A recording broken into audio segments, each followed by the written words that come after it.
Assalamu alaikum. I'm with Mufti Menk. I just want to ask you a question, Shaykh. Wa alaikum assalam, first of all. MashaAllah. Thank you for obviously entertaining this question. How do we be positive as well? There's people that want to share the message of Islam and come across all these difficulties. And it's hard to do that in a pessimistic world.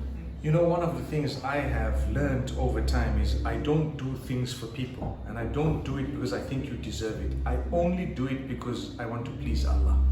So how you react to me has nothing to do with how I'm going to react to you, because my whole purpose is something else. Like we say, I do ihsan to someone not because I believe they deserve the ihsan, but because I read Wallahu yuhibbul muhsinin.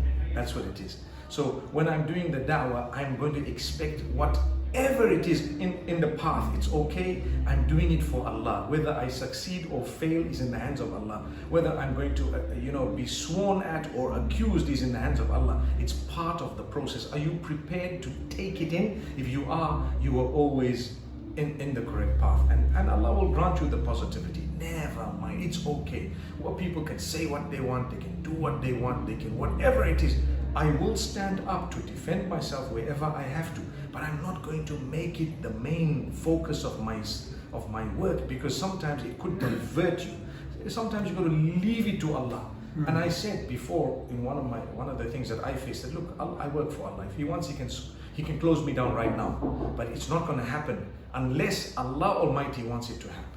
So you just be focused, and you have to keep reminding each other, tawasaw bil haqqi wa tawasaw bis sabri. We have to keep reminding each other about the truth and about bearing patience and about the positivity which is included in bearing patience. You have to keep being positive. I just delivered a talk where I said things could be worse. Absolutely. Could they? And wallahi, as a believer, you have to look at it that way. Could have been worse. I mean, they closed you down. Okay, they closed me down. Well, at least they didn't close my life down. I'm still alive. I'm still okay. Maybe others could do things. Perhaps whenever I can, I might come up with a bang, as they say, and come back in a bigger way. So we've all faced challenges. I have, you have, we all will. But don't give up. Just keep going. We're doing it for Allah. Allah He's not just the boss in our work, but He is the owner who owns the raqabah. He owns our necks. He owns our lives. So I came from Him. I'm going to go back to Him. What?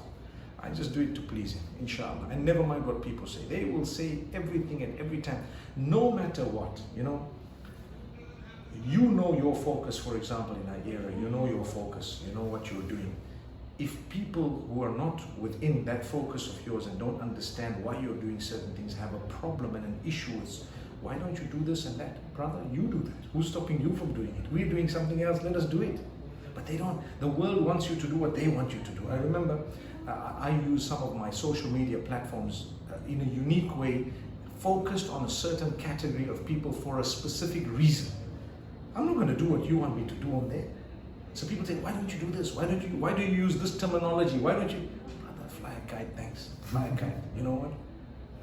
I'm sorry to say that, but I get irritated because you know what? It's too many times the same guys say the same things and they harp on it and they make videos about it. Big deal, man. Let me keep on doing my thing, and I'm not going to change because of you. We're doing it for Allah.